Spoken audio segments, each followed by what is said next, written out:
Thank you all for being here today, whether you are a parent, a professional, a policymaker, an educator, or simply someone who wants to learn more about autism.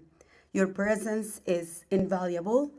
And today's presentation is about understanding autism spectrum disorder, debunking misconceptions, and discussing what we can do as individuals and a community to support individuals on a spectrum. This is a deeply personal topic for me. My son Kareem is on a spectrum, and my journey with him inspired me to create Kareem's Mission Autism Support Organization, and later the Kareem's Mission Autism Support Community Center. These initiatives were born out of a need for resources, acceptance, and real change. By the end of this session, my goal is for each and every one of you to walk away with a clear understanding of autism, how it affects individuals and families, and most importantly, how we can all contribute to a more inclusive and supportive society. So before we dive into facts, and I want to share something personal with you. My son Kareem was diagnosed with autism at age 2. Like many parents, I was overwhelmed, scared, and unsure of what to do next. I searched for answers, but instead I found misinformation, stigma, and lack of resources. Basically, the only reason I knew about Kareem's autism diagnosis is I am in the medical field, and I also do a lot of research. I have 2 other daughters before Kareem, so I was able to know what is the developmental milestone for a child in his age. I noticed early on that he was not looking me in the eye, and he exhibit all the signs and symptoms that we are going to revisit today. But most importantly, what I learned from this experience, that the early intervention, paying attention, having support, having people around you is the most important factors that will determine how this young individual life will be. So going through this, I realized that if I was struggling with my resources, I was financially stable and I knew what to do. If I'm going through this, then countless other parents must be struggling too. That's why I founded Kareem's Mission Support Organization. And the main goal is to create a community that help individuals and families not to feel alone, to be included, and to find a place that they can belong to. Autism affects 1 in 36 children in the United States. Some research say 1 in 30 in Pennsylvania. Yet so many people don't understand what autism really is. So if you allow me today, we are going to discuss what is autism, understanding the basics, the early science and diagnosis, recognizing autism in children and adults. We're going to talk about some myths and misconceptions and debunking them. We are going to discuss the importance of early intervention, therapies and treatment for autism, challenges faced by autistic individuals and families, and also the role of the community, how we can help.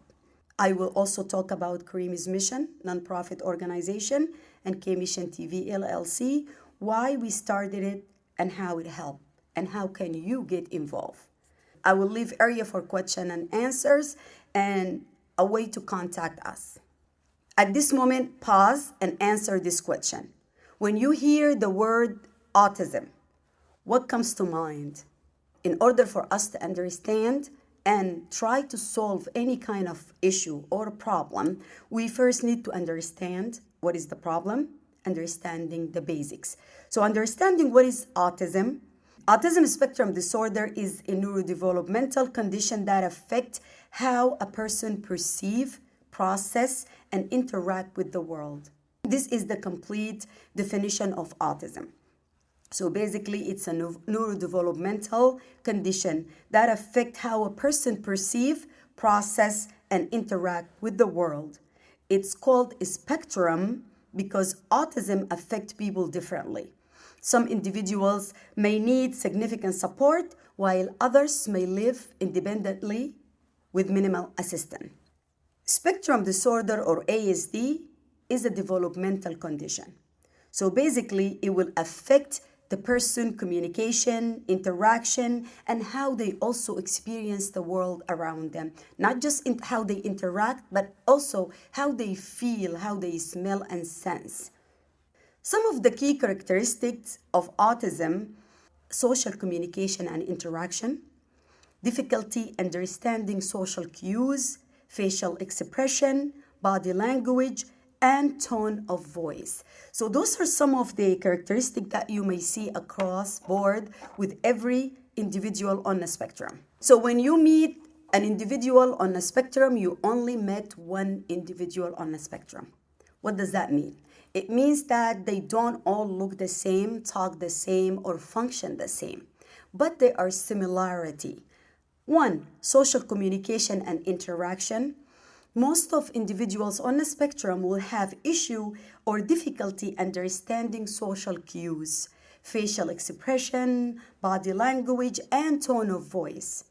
They will have challenges in making and maintaining friendship, limited or unusual eye contact. And those are some of the things that we noticed with Kareem at an early age, that he did not have any eye contact with us. He did not understand the social cues. He is not able to wave, not able to say hi or mimic or do the things that children in his age are able to do. Repetitive behavior and restricted interest.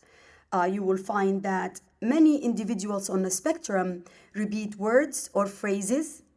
They have the hand flapping, rocking motion, or spinning. Fixation on a specific topic or routine. Also, those were pronouns with Kareem. He did all of the above. He did the rocking. He loved the spinning up to today. And he is fixated on drawing and music, and he will focus. You will find some individuals on the spectrum are very intelligent and they are super focused on knowing about dinosaur, for example. They will know everything about dinosaur, focusing on cars, focusing on airplane, focusing on a specific topic, and they master that. They will know everything about it. And that's the fixation on a specific topic or routine. You may find them repeating a phrase over and over or unable to communicate in general. Some of the common characteristics also are sensory sensitivity. You might find an individual on the spectrum either have hypersensitivity or undersensitivity to light, sound, texture, or smell, or have unusual reaction to pain or temperature. And again, Kareem had all of the above. He had undersensitivity. So he was basically seeking and looking at the light, directly focusing, looking at the sun. He did not have issue hearing loud sounds, but specific sounds irritate him, like the doorbell. He did not worry, he did not care about loud sounds like blender or vacuum.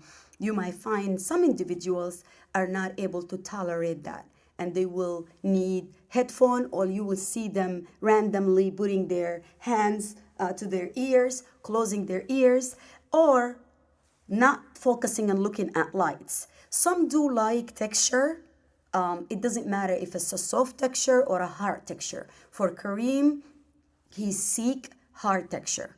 He will walk on pine needles, he will walk on rocks, and he look for that hard surface to sit on or hit his elbow or his knees, which will eventually going to cause harm unless that issue is addressed. But it is a need that their body cannot regulate without it. Smells, some might not be able to focus, eat, or even stay in a room that have smell that they don't like or a strong smell. Unusual reaction to pain or temperature. For Kareem, it was the pain. His pain tolerance was very high. As a 4 months old, he went through a very large procedure. He had a GI issue. He had intestinal malrotation, which caused him to be hospitalized for a whole year. And during that time, Kareem never cried. So when you have a child or an individual on a spectrum who have high tolerance to pain, they will go underdiagnosed, misdiagnosed, or their symptoms will be dismissed. So we need to pay close attention to that. Strengths and unique abilities. Excellent memory and attention to details, or the opposite. For Kareem, he has excellent memory and his attention is good when he likes the topic. But he has ADHD as a second diagnosis, and you might find a lot of individuals on the spectrum will have a dual diagnosis. They might have ADHD or another diagnosis that is affecting them as well.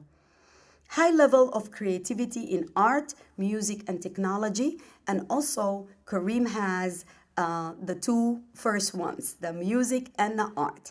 He can express himself, and we use this as a way of teaching him and also as a way of feeding his sensory deprivation, calming him down, regulating him, and teaching him new topics. We use the art. So we basically painted the room like a chalkboard, and we got him chalks, and he was able to learn his ABCs, simple words. You might find individuals on the spectrum having trouble learning by sitting or learning the same way like any neurodivergent individual will learn.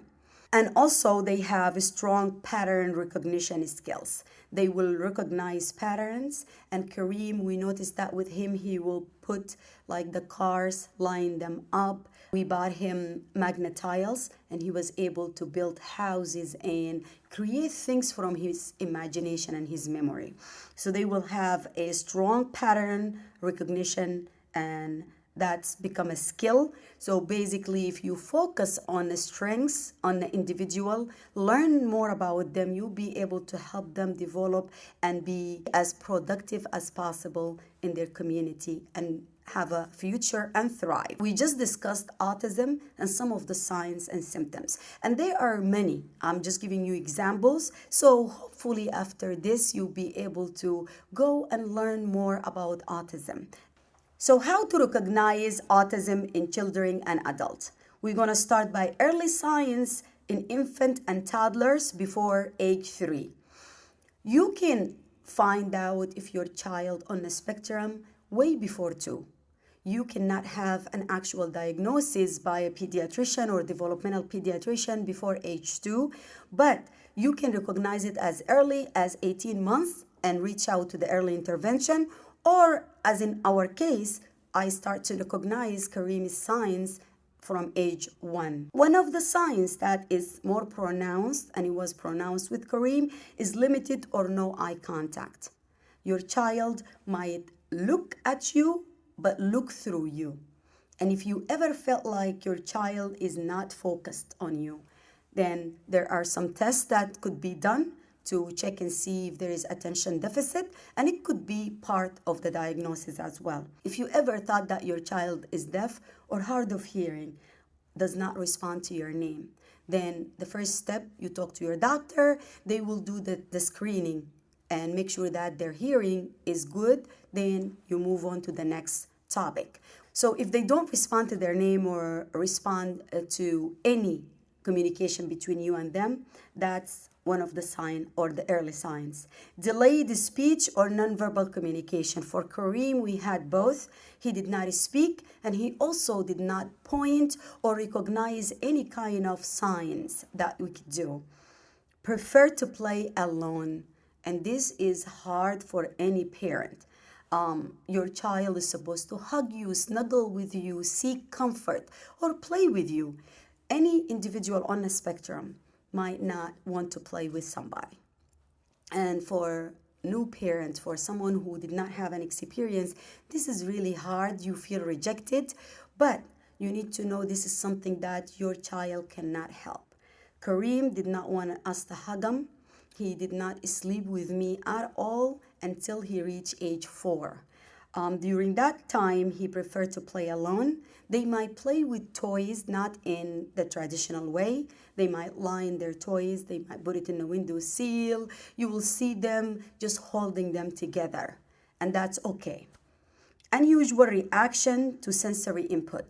You might find your child either seeking lights, seeking moving objects. Kareem will sit and stare at the fan moving. He will stare at the sun and the bright lights. But they might also hate hearing sounds. You will see them cover their ears or cover their eyes. They don't like a texture of clothing. You might see them don't like to eat or touch the food or play with Play-Dohs or play with certain textures. So if you notice that, then you need to talk to your doctor. And not every child have one of those signs and symptoms could be diagnosed with autism. You're going to have a whole team that is going to work and they're going to assess. You have to have more than one sign to be diagnosed with autism spectrum disorder. So signs in older children and teens. Here now you're going to see more pronounced difficulty understanding sarcasm, jokes, or social cues. You are going to see them struggling with making and keeping friends, repetitive movements or behavior, and strong attachment to specific interest. And this might not be understandable for others, which will cause them to lose friends or not have friends to begin with. And the hardest part is the lack of communication, inability to social interact with others or read cues. So if someone is sad or someone is upset or someone is just bored, doesn't want to talk to you, they don't understand that and might continue talking about the topic that interests them, which will make other people feel they're not interested. This is too much for them, and that will cause them to not have friends, which will lead to social isolation and other issues that we are going to discuss later. So now, having all those signs and symptoms and having all those issues leading up to adulthood, you are going to find adult on the spectrum having more social anxiety or difficulty maintaining relationships. And now we're not just talking about friendships. Now we're talking about relationships, marriages, or even keeping their families around. Preference for routine and predictability will be more pronounced, which will become annoying to others, and it will affect the relationship again and being with a group of people. Difficulty interpreting emotions of others, which will continue from being, a child to a teenager to adulthood, and then it is going to lead to more issues, more isolation, more depression, more anxiety, more of all the mental health problems that we are going to discuss later. Some of the signs will be deep focus on specific subjects of interest will follow them from their teen years to their adulthood, which will become irritating and annoying for others. And eventually it's going to lead for them to be isolated again. So now you understood a little bit about autism, got to know some of the signs and symptoms for children, teenagers, and adults. How do we diagnose and what is the diagnosis process? A pediatrician will perform a pediatric screening or specialist evaluation, standardized autism test. There are several tests that could be done, but it starts with speaking with your pediatrician, requesting. And if you notice those signs and symptoms, don't let them to tell you no. Be persistent because you are your child advocate. Once you have that diagnosis, then you are going to be put in a place where you have to really put your child on the wait list, trying to find resources. And this for us was the hardest part. Even though I have the knowledge, I know people, and I'm in the medical field, but still they hand me a packet. And I needed to go and find who is going to be able to help us. Imagine being a parent who doesn't know, did not have resources, have to work a full-time job, and have to take care of your child, maintain everything that they need, keep their appointment, and on top of that, you have to navigate the system trying to find who is going to take your child, what type of therapy that you need. You need to educate yourself. This is one of the hardest thing that a parent can go through, and that's why Kareem's mission came, so we can build the bridge, so we can connect people, so we can connect organization and be there for the parent as a resource. Trying to navigate the system, trying to find resources, and at the same time trying to fight a stigma. And this is why we are here to raise awareness and debunk some of the misconceptions. As a parent, when I took my son out and we wanted to have a good time and enjoy a meal, people will look at us anytime he make a sound or touch somebody unintentionally. He's 3 years old. So he's a child, but again, someone that will automatically reach, touch someone, make a loud sound, or just drop in the middle of the street. And you will see and hear people judging you and judging your child, which eventually, if you don't have a thick skin like me, you are going to keep your child home and stay.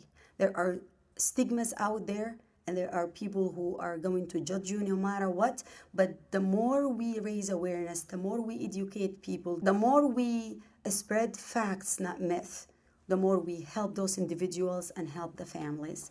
Some of the misconceptions and myths, and if I get $1 for every one of them, I'll be rich by now. But there are more. I'm going to just mention a few of them. And at the same time, if you have a pen and a paper and you would like to write down some myth or misconception that you heard or knew or somebody said to you about autism, write it down and discuss it later. One myth that autism is caused by vaccine, and this is a widely spread myth. It is false. Extensive research has debunked this claim. Autism is a genetic and a neurological difference. Vaccine does not affect that. The second myth, people with autism lack empathy. And this is false. If you heard earlier, I talked about how they are not able to express themselves. So autistic individuals feel deep emotions, but may express them differently, or they might not be able to express them at all. They don't understand the social cues. They don't understand the facial expression. So if somebody's crying and they don't have any emotion towards it, not because they don't have empathy. It's because they don't understand what does that mean. Number 3, autistic individual cannot live independent lives. And this is also false. And this is false because many autistic individuals have careers, relationships, and families with the right support. So if we provide them with support, if we come as a community, and if we help raising awareness and providing the resources that they need, and if we do an early intervention and provide them with the skills that they need, they will go into their life and live a fulfilling life, and that not just to survive, but to thrive. Autism can be cured. Now, this is really false, because if you understand autism, autism is not a disease. It cannot be cured. It is a lifelong neurological differences. So that's why we say living with autism, because it's not something that you're going to grow out of it. And that's what people were telling me when they heard the diagnosis, family members, that he's going to grow out of it. It is not a t-shirt. It is not something that you can leave behind. It is a lifelong diagnosis. You will live with it. That's why developing skills and treatments will help you basically live a fulfilling life. Because some people think autism is a disease, which is not. Some think autistic individual cannot have successful, fulfilling life, and this is not true. Some believe autism is rare. It is not. The only reason, and that's one of the questions that I get a lot, that what is happening? Why do we see a lot of people on the spectrum? Is something in the air? Is something we eat? Is something we drink? What did we do to cause this? Up to this point, there is no research to explain why autism exists to begin with, beside the genetic factors and some other factors.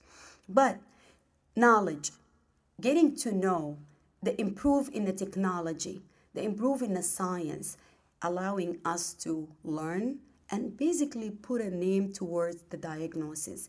So that child you went to school with in the 60s or 70s, and you always thought of that person as a loner or weird, or they used to use the R word a lot. That child probably was on a spectrum somehow and might have another diagnosis. The child you look at and you say, oh my goodness, this kid have so much energy, they just keep going and going like the Energizer Bunny. Attention deficit hyperactivity disorder. They might not be able to pay attention. And then you can say, some child you go to school with, and you will say, oh, this kid will forget his name if we don't remind them. So if you sit down and just think of those examples, you probably met someone, you probably know someone, you probably gave birth to someone, or have someone in your family. And if you did not, then now you know. When you see a child having different ability, some kids have dyslexia, some kids have different way of expressing themselves. Some people are loners, you say, but that's not being able to socially interact. And the person that you think they're weird, they might be just unable to read your facial expression, to interact with you or communicate. It is not something that you will get over. It's not something that you're going to grow out of. It's not something that you are going to cure. So instead of us trying to fix a problem that doesn't exist, we need to understand and find a way on how we can help those individuals reaching their maximum potential. Hearing all of this, that's why early intervention matters. Why? Because you are going to help that individual to have a better way to communicate. So remember, we said that they like to follow a certain routine. We can use this for our advantage. We can set up a time, and that's what we did with Kareem. We give him a schedule. You can print pictures, you can have it written, you can have it on a device, and have that basically tell him what he's going to do next. Predictability is an important part.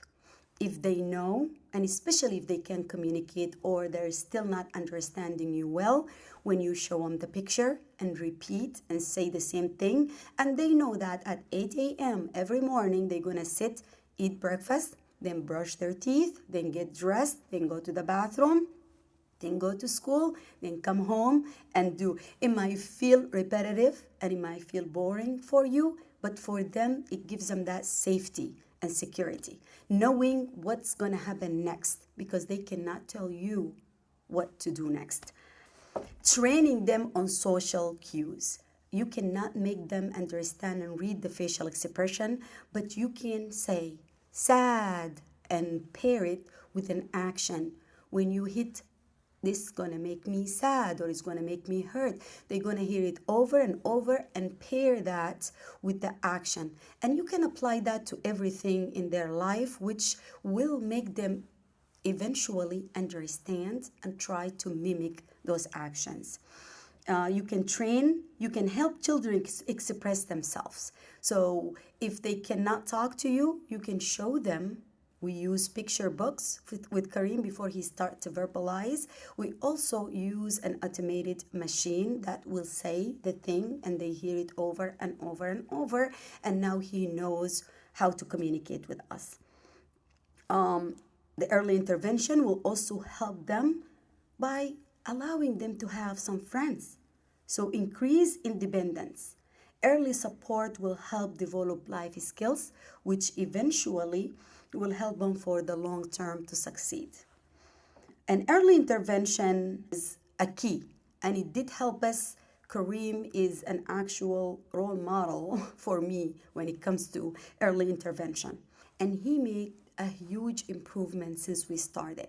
But you cannot just focus and wait for the center to work with your child. You have to pair that with home and the community. We talked about why the early intervention is important. Delaying intervention can lead to increased difficulty in school and social environment, higher stress and anxiety levels because they're not able to communicate, limited career and social opportunity in adulthood. So anything you think of is good when you do the early intervention. Of course, it's going to be bad when you delay that intervention. Next, we are going to talk about the therapies and treatment for autism. Like I said, it is not a disease, don't need a cure. So the treatment focus on a multidisciplinary team, including behavioral therapy, ABA therapy, which will help with social and daily living skills, speech therapy, which will support communication and language development, occupational therapy, which will help with sensory processing and motor skills and giving them that option instead of hitting their head to get that sense to do something safer that will help them get the same reaction. Social skill training, which will help them develop skills for navigating relationships. Sensory integration therapy, assist with hypersensitivity and undersensitivity. There is no one size fit all. That's the one thing I want you to take out of this is there is no one size fit all. That's why we have the individualized planning or IEP. So the therapist, the teachers, and you will sit together and develop a plan that will work for your child. Even though they all have similar characteristics, but they are individual. They learn differently, and you have to find the method and a way that works for your child. And what worked for your child may not work for the other child. So in order for us to understand how we can help an individual and a family on a spectrum, we need to know some of the challenges that are faced by autistic individuals and their families. Some of them is lack of communication, lack of community awareness and inclusion, which again, the main reason for us to start Karimi's Mission and K-Mission TV LLC, the financial burden and the therapy and the lack of resources. Social stigma, we discussed that, misunderstanding, myth, misconceptions, unlimited job opportunity for individual on a spectrum. All of those combined will cause an individual and a family to not succeed in life. So in order for us to help, we need to look at the big picture and see what part we can play. Whether you are a parent, you are an educator, you are a professional employer, look at your environment and where you're at and see how you can improve that environment to make it inclusive for individual on the spectrum. So as a community, what is our role? How we can help? What can you do to support individual with autism? Just take a minute and think about that from everything that you heard today. For me, what I will advise you is to educate yourself and educate the people around you. Education is a key. And we normally are afraid of the things that we don't know. And as human, we all want to belong. If you understand that, an individual on the spectrum, their family, anybody around them, they just want to belong. And if we can provide that belonging feeling, understanding, and providing what we can to make it easy. If we cannot help, at least don't make it hard. Try to combat the stigma, the myth, the misconceptions, and the bad treatment. So the next time when you see a child who's throwing a fit in the middle of the street or the store, or you see a child that is just grabbing or touching, running back and forth, instead of having an opinion, and you're entitled to have an opinion, but don't judge that individual. Don't judge the parent. Don't look at them as they are failing or they're not doing a good job. And don't look at this child as less than. Just look at them as someone who has different ability, who might need a little bit extra help than you and I. So educate yourself, educate others around you, and if you see something, say something. If you hear someone saying something negative or doing something negative, please do something, because silence is complicity. Spread awareness and correct misinformation. When you hear anything from what you heard earlier, please take the moment and correct them. Create inclusive space, whether that in your community or at your workplace, and be that advocate. Help the parent and those individuals. Make sure the school will have enough support for individuals on the spectrums and the family. Make sure the workplace, make sure the social spaces should accommodate autism needs. So next time when you go and eat or you go play, take your kids somewhere, think about what would a child on the spectrum feel in this environment. Is it inviting? If not, take that initiative. Write to someone. Go talk to someone. Your voice will make a difference. Advocate for autism-friendly policies. If you are a policymaker or you know someone, write to your legislatures. Make sure that they have policies that protect our kids, whether from abuse, whether from assault, whether from just being treated differently, whether for policies that is not allowing a workplace to be accommodating. Take that initiative.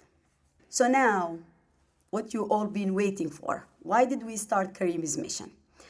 For everything you heard today and more, we start Karim's mission not to reinvent the wheel, but to bridge the gap. There are several organizations that work to support individuals on the spectrum and their families, but they don't talk to each other. And as a parent, I had to see firsthand the struggle to juggling work, being there, your mental health, and taking care of your child while you're trying to navigate a system that is not friendly at all. So Karim's mission started with the idea of linking all the organizations that exist in Central Pennsylvania and hopefully beyond. Link all of those resources, have it readily available, and have parent-to-parent support. Not just to have a place that we feel we belong, but also we can utilize each other's expertise and experiences.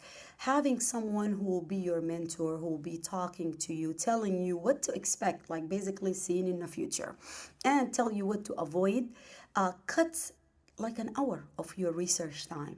That's the main thing. Second, to train organizations, colleges, police officers, any individual will have an interaction with a child on the spectrum or the family. We want to raise their awareness. We want to train them in order for them to be able to provide the services that will help our individuals on the spectrum and their families. From this mission, the Autism Community Center started, which an inclusive place that we can call our own as parent, as family, as community. We do seminars, train, educate, have a place for the parent to come and just drink a cup of coffee, talk to each other, share experiences, learn with each other, support each other, and also provide some employment for parents and train them so they can take care of their individuals in the best way they could. We will also have an area for teens and adolescents because that's another area that we don't address enough. The hormonal changes. There is a higher percentage of suicidal thoughts, committing suicide or attempting to commit suicide. By having that belonging, by having that environment that will be there for you when you need it, by having someone who can support you or train you, even just by guiding you, showing you the way if you want to go to school, if you want to go to technical school or get a job, somebody is there for you. So having those resources available in one place will be a life changer for our community. And that's basically in a nutshell why Karim's mission started. And we also created the K Mission TV LLC, which is a YouTube channel.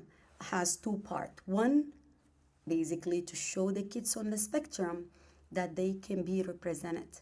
Kids like my son and his friends are animated and they are doing the nursery rhymes, symbol songs with a message to make others look at them and see them as children just like them but have different abilities.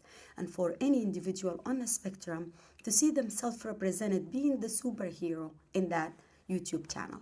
The second part is the parent, the community, and the educator channel, which will have smaller videos that will explain starting from what is autism to answering some common questions to providing some therapy, ways of how you can train your child to be potty trained, because many of you might not understand that a child up to an adult age still wearing diapers or pull-ups. My son is 5 years old and he's still not fully potty trained. If we don't take him to the bathroom every hour and a half, he will pee himself. So he wears diapers, he wears pull-ups at night, and we take him on a routine schedule. So those are the things that we will be providing on our channel to allow the parent, if they don't have time or they are still in a wait list and the wait list is very long, they can use this channel to get some information. We have 2 websites that provide resources, connections. Tell them who our partners are and what they can provide for them. So our final goal is to have this community center that will be a place, a hub for everyone to come, learn, volunteer, support each other, provide the awareness that we needed, and provide the services that the community needs. And this is why we started Karimi's Mission. We will put the information, I will share it with you. Please feel free to reach out, support us in any way, be a volunteer. If you hear this and read what we are doing and it felt like something that you want to stand behind, we will love to partner with any community leaders, any organization, any educators, and we have openings. Volunteer opportunity, internships, we have donation, we have sponsorship. Many opportunities are available for you to be a part of this community. So thank you very much for giving me the time to talk to you about a topic that is dear to my heart. And I hope I was able to give you a little bit of information to make you want to learn more and be part and involved. By learning and spreading awareness, we can create a world where autistic individuals and their family are accepted, included, and celebrated. So I want you to all see the able, not the label.